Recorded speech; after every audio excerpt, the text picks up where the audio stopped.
Hello friends, welcome to Dee's kitchen. இன்றைக்கி நம்ம tease கிச்சனில் பூரண கொழுக்கட்டை எப்படி செய்கிறதுன்னு பார்க்கலாம். அதுக்கு நம்ம முதல்ல கொழுக்கட்டை மாவு பண்ணுறதுக்கு 1 கப்பு அரிசி மாவு எடுத்துக்கலாம்.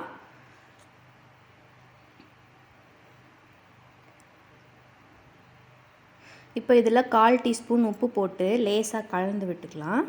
அதுக்கப்புறம் இதில் அதே அளவு சுடு தண்ணி, நல்லா கொதிக்கிற தண்ணி விட்டு நல்லா கலந்து பிணையணும். கொஞ்சம் கொஞ்சமாக விட்டு நம்ம பனைஞ்சிக்கலாம். இப்போ கொஞ்சம் சூடு ஆறுனதும் நல்லா கையால் நல்லா பனைஞ்சிக்கலாம். இப்போது மாவு பனைஞ்சிச்சு. அடுத்து நம்ம பூரணம் ரெடி பண்ணிடலாம்.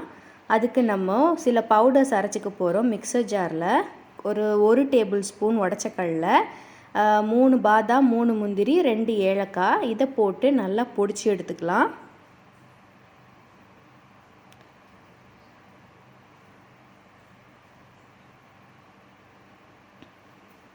பாருங்கள், நல்லா அந்த மாதிரி பவுடராக பொடிச்சு எடுத்துக்கலாம். இப்போ நம்ம பூரணம் பண்ண ஸ்டார்ட் பண்ணிடலாம். அதுக்கு ஒரு பவுலில் 1/4 கப் தேங்காய் துருவல் எடுத்துக்கலாம். அது கூடயே இப்போ நம்ம பொடிச்சு வச்ச பவுடரையும் சேர்த்துக்கலாம்.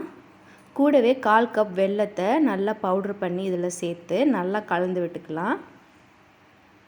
இப்போ நல்லா கலந்தாச்சு. நம்ம பூரணம் ரெடி. நீ கொழுக்கட்டை நம்ம ரெடி பண்ணிடலாம். அதுக்கு முதல்ல இந்த மாதிரி ஒரு வாழை இலையை நல்லா கழுவி எடுத்துக்கோங்க.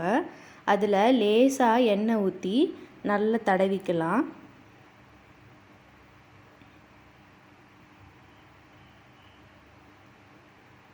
இப்போ கொஞ்சமாக மாவு கொஞ்சம் உருண்டையாக எடுத்துக்கலாம். கொஞ்சம் கொஞ்சம் மாவாக எடுத்துக்கணும். நம்ம நிறைய எடுத்தோன்னா கொழுக்கட்டை நல்லா பெருசாக இருக்கும், அதை சாப்பிட முடியாது. அதனால் கொஞ்சம் கொஞ்சமாக சின்ன சின்னதாக நம்ம ரெடி பண்ணிக்கலாம். இப்போ இதை இலையில் வச்சு கையாலேயே கொஞ்சம் தட்டி விட்டுக்கலாம்.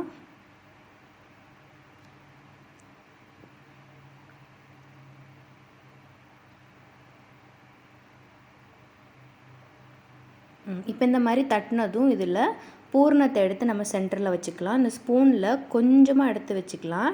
நிறைய வச்சோன்னா வெளியில் வந்துடும். இந்த மாதிரி கொஞ்சமாக வச்சுக்கலாம். கொஞ்சமாக வச்சுட்டு அப்படியே வாழை இலையை பிடிச்சி அப்படியே மடக்கி நம்ம அப்படி பண்ணோன்னா போதும், நமக்கு கொழுக்கட்டை சூப்பராக வந்துடும். இப்போ இதுக்குன்னு நிறைய அச்செல்லாம் வந்துடுச்சு. நம்ம அதில் கூட பண்ணலாம். ஆனால் நான் அதிலலாம் பண்ணுறதில்ல, இப்படி தான் பண்ணுறேன். பண்ணிவிட்டு நம்ம இந்த சைட்ஸை மட்டும் இப்படி அமுக்கி விட்டோன்னா போதும், பூரணம் வெளியில் வராது. ஷேப்பு கூட நல்லா வந்திருக்கு பாருங்கள்.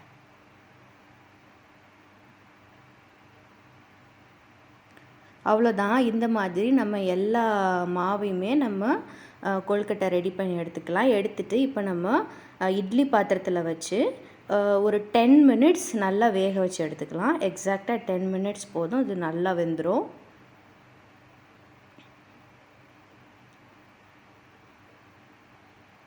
இப்போ வெந்துடுச்சு. நம்ம ஓப்பன் பண்ணி பார்க்கலாம்.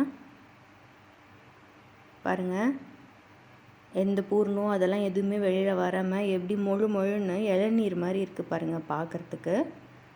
ரொம்ப ஈஸியான ஸ்நாக்ஸ் தான். இந்த ரெசிபி உங்களுக்கு பிடிச்சிருந்ததுன்னா மறக்காமல் நம்ம சேனலுக்கு சப்ஸ்கிரைப் பண்ணுங்கள் ஃப்ரெண்ட்ஸ்.